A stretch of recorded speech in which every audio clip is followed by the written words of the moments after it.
오늘 본 말씀 열왕기상 8장 22절부터 32절까지 말씀입니다.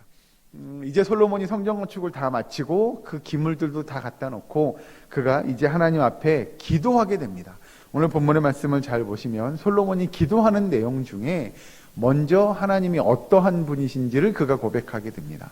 이 앞에 22절, 23절 보면 솔로몬이 여호와의 제단 앞에서 이스라엘의 온 회중과 마주서서 하늘을 향하여 손을 펴고 이르되 이스라엘의 하나님 여호와여 위로 하늘과 아래로 땅에 주와 같은 신이 없나이다. 주께서는 온 마음으로 주의 앞에서 행하는 종들에게 언약을 지키시고 은혜를 베푸시나이다. 아멘. 이 솔로몬이 고백하는 하나님에 관한 하나님의 어떤 분이신지를 고백하는 것 중에 먼저는 무엇이었냐면 하나님의 신실하심이었습니다. 즉 하나님은 그 언약을 신실하게 지키시는 분이심을 그가 고백하고 찬양하게 되죠. 먼저 지금 상황은 솔로몬이 하나님 앞에 성전을 다 건축하고 난 이후에 그가 하나님 앞에 기도하는 내용이죠. 그러니 자신이 건축한 건 내가 이렇게 수고했어, 내가 이렇게 능력으로 내가 이런 왕이었으니까 이거 지었지, 그렇게 이야기하는 게 아니고요. 자신이 성전을 봉헌하고 건축할 수 있었던 그 큰 이유는 뭐냐면 하나님의 신실하심 때문이었음을 솔로몬은 잘 알고 있었습니다. 즉 자기가 지을 수 있었던 건 하나님이 약속하심, 하나님의 그 신실하심에 기반한 것이라는 거죠. 즉 하나님이 하시지 않으셨으면 이 일을 능히 감당할 수 없었다라는 것이 솔로몬의 고백이었을 겁니다. 그래서 하나님은 언약을 지키시는 분을 이야기합니다. 그런데 이 언약이라는 게 사실 우리가 하나님 저랑 약속해요 라고 하는 것이 아니라는 거죠. 하나님께서 우리에게 약속하시는 겁니다. 하나님께서 사람과 약속하는 거죠. 그러니 이건 더 특별한 의미가 있는 것들입니다. 왜냐하면 사람은 사실 약속을 했다가도 나 어떻게 하지? 내가 상황이 안 되는데, 나 이거 그때 시간이 안 되는데, 여건이 안 되는데 라고 하면 그 약속을 못 지키는 일들이 많습니다. 우리도 살아가면서 다 그렇죠. 사실 그건 어떻게 사람이 약속을 해놓고 안 지킬 수 있어요 라고 말할지 모르나 우리도 다 그럽니다. 그러니 우리의 연약함과 우리의 부족함이 아직 너무나 많을진데 하나님은 결코 그러지 않으신 분이라는 거죠. 하나님은 그 약속을 하시면 어떻게든 그 약속을 지키시는 분임을 이 솔로몬은 고백하게 됩니다. 그래서 밑에 가서 24절 25절 보시면 주께서 주의 종 내 아버지 다윗에게 하신 말씀을 지키사 주의 입으로 말씀하신 것을 손으로 이루심이 오늘과 같으니이다. 이스라엘의 하나님 여호와여 주께서 주의 종 내 아버지 다윗에게 말씀하시기를 내 자손이 자기 길을 삼가서 내가 내 앞에서 행한 것 같이 내 앞에서 행하기만 하면 내게서 나서 이스라엘의 왕위에 앉을 사람이 내 앞에서 끊어지지 아니하리라 하셨사오니 이제 다윗을 위하여 그 하신 말씀을 지키시옵소서 라고 솔로몬은 또 간구합니다. 그러니 여러분 우리가 고백하는 하나님은 정말로 신실하신 하나님이십니다. 그 언약을 분명히 지키시는 하나님이심을 믿는 저와 여러분 되기를 주의 이름으로 축원합니다. 그러니 여러분 우리는 하나님을 믿을 만한 분이라는 거죠. 사람은 사실 믿기 어렵죠. 왜냐하면 약속했다가 어기기도 하고 못 지키기도 하니 사람을 믿는다기보다 우리는 정말 하나님의 신실하심, 하나님의 그 언약의 말씀을 믿는 믿음이 우리 가운데 있어야 될 줄로 압니다. 그렇게 솔로몬은 하나님 앞에 그 믿음을 고백하고 하나님의 약속이 신실하게 이루어짐을 고백함과 동시에 그 언약의 내용이 영원히 이루어지기를 바라는 마음으로 하나님 앞에 기도하고 있는 거죠. 여러분 우리의 기도는 그런 언약에 기반해서 기도해야 합니다.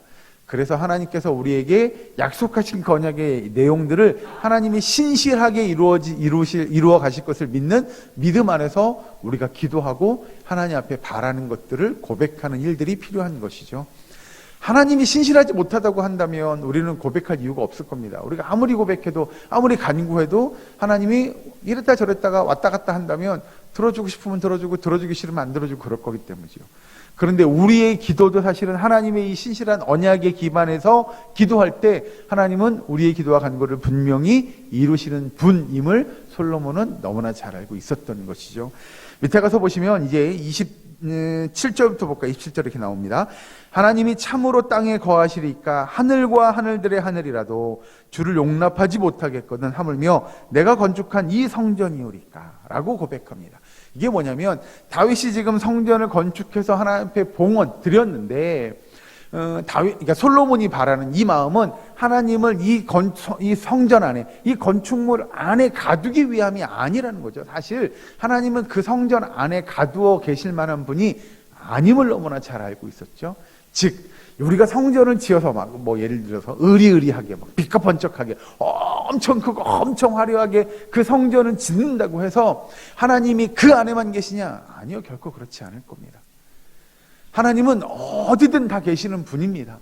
그런데 솔로몬이 이렇게 성전을 아름답게 크고 화려하고 웅장하게 지어서 그 성전을 하나님 앞에 드리며 하나님 앞에 기도하고 있는 건 뭐냐면, 하나님, 우리가 하나님의 백성들이 이 성전에 모여서 제사 드릴 때 하나님께서 우리의 제사를 받으시고 하나님의 백성들의 기도와 간구를 들으시고 응답하여 주시고 그곳에서 우리를 만나주세요 라고 하는 것이죠. 즉 하나님의 전지전능하심을 제한하기 위해서 성전을 짓는 것이 아니고요, 하나님의 백성들이 그곳에 모여 예배 드릴 때 하나님이 임재하시고 그 예배를 받아주시고 그 기도를 들어주세요 라고 하는 게 솔로몬의 마음이라는 거죠. 그러니 우리는 거꾸로 생각하면 안 됩니다.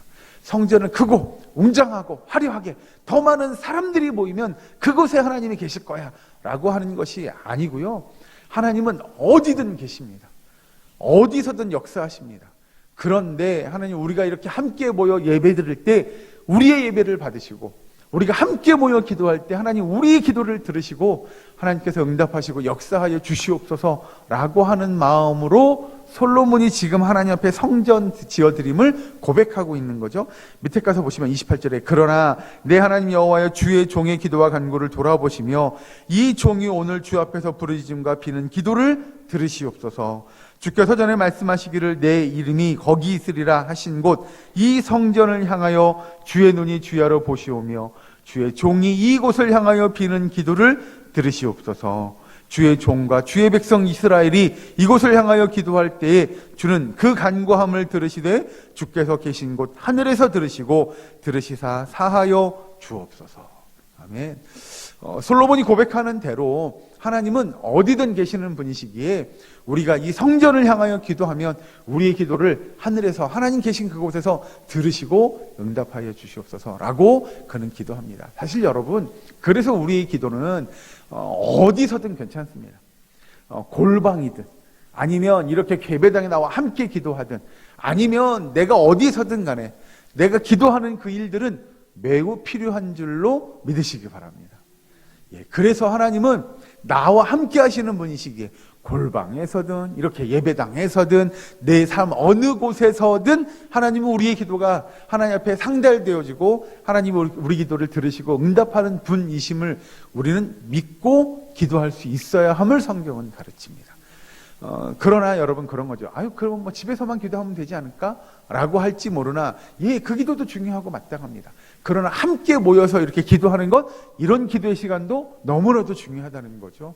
오늘 이스라엘 백성들을 위하여 또 솔로몬이 기도하는 기도의 내용을 들어보면 이 백성들이 이 전을 향하여 또 이 전에 모여서 함께 기도할 때 하나님께서 그들의 기도를 들으시옵소서라고 이야기하는 건 우리가 어느 때든 함께 모여 기도하는 일들도 필요함을 이야기하고, 밑에 가서 31절 32절 보시면 만일 어떤 사람이 이웃에게 범죄함으로 맹세시킴을 받고 그가 와서 이 성전에 있는 주의 제단 앞에서 맹세하거든 주는 하늘에서 들으시고 행하시되 주의 종들을 심판하사 악한 자의 죄를 정하여 그 행위대로 그 머리에 돌리시고 의로운 자를 의롭다 하사 그의 의로운 바대로 갚으시옵소서. 아멘.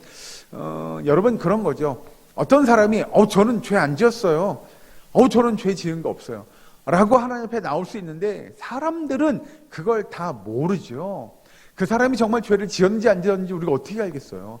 그러나 하나님은 아시지 않습니까? 라고 하는 거죠. 그리고 하나님은 공의로우신 분이시니 그렇게 죄를 짓고도 악하게 사람들을 속여 하나님 앞에 제사 드리러 나와요. 하나님, 그런 사람들을 하나님은 공의로우시니 하나님께서 심판하여 주시옵소서라고 솔로몬이 간구하는 겁니다. 아무리 사람의 지혜가 뛰어나다고 하더라도 사람이 속이려고 든다면 그 속임을 감당하지 못할 것입니다. 그러나 하나님은 속일 수 없는 분이시기에 하나님은 모든 걸 다 아시는 분이시고 하나님은 공의롭고 정의로운 분이시니 하나님이 그들을 심판하여 주시옵소서라고 이 솔로몬이 하나님 앞에 기도하고 간구하는 내용입니다. 여러분, 오늘 우리의 삶 속에서 보면 우리도 하나님의 그 공의로움을 우리의 삶 가운데 나타낼 수 있는 저와 여러분 되기를 주의 이름으로 축원합니다. 그러니 여러분, 우리도 의로운 자답게, 의롭다고 칭함을 받은 자들답게 이 땅에서 믿음의 삶을 살아가는 것이 필요한 것이죠. 우리가 하나님의 백성, 하나님의 자녀라고 구원받은 하나님의 일꾼이라고 이야기한다면 우리의 삶 속에서도 신실함으로 또 공의로움으로 그 의로운 모습으로 살아가기 위하여 우리가 애쓰며 힘쓰고 또 몸부림치는 일들이 우리 가운데 있어야 할 줄 압니다. 여러분, 오늘 하루의 삶 속에서 정말 하나님의 공의로운 속성을 본받는 자 되어서 이 땅에서 신실한 믿음의 백성, 믿음의 자녀의 모습으로 하나님의 말씀을 믿고 또 의지하며 우리가 기도함으로 하나님의 뜻을 이루어가고 이 땅에 하나님의 영광을 드러낼 수 있는 저와 여러분 되기를, 우리 예사랑교회의 모든 건속되시기를 주의 이름으로 간절히 축원합니다. 기도하겠습니다. 사랑과 은혜 하나님 감사합니다. 우리의 삶을 주님께서 주장하여 주시옵소서. 아버지, 온전히 우리가 주 앞에 예배드리며 기도할 때 주님 우리의 기도와 간구를 또 우리의 예배를 들으시고 받으시며 하나님께서 우리의 삶에 역사하여 주시옵소서. 우리 아버지, 우리의 삶이 하나님의 뜻을 이루어가는 삶이 되기를 원합니다. 우리가 기도하는 대로 하나님 우리의 기도와 간구를 들으시고 응답하시고 역사하여 주시옵소서.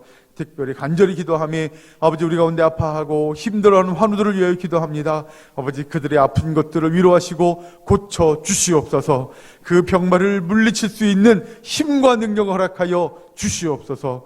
아버지, 우리의 사랑교회 모든 권속들이 함께 모여 기도함으로 하나님의 뜻을 이루어가게 하시고 함께 하나님의 나라와 하나님의 영광을 위하여 애쓰며 수고하는 주의 몸된 교회를 이루어갈 수 있도록 주여 도와 주시옵소서. 아버지, 모든 것 감사드리며 예수님의 이름으로 기도하옵나이다. 아멘.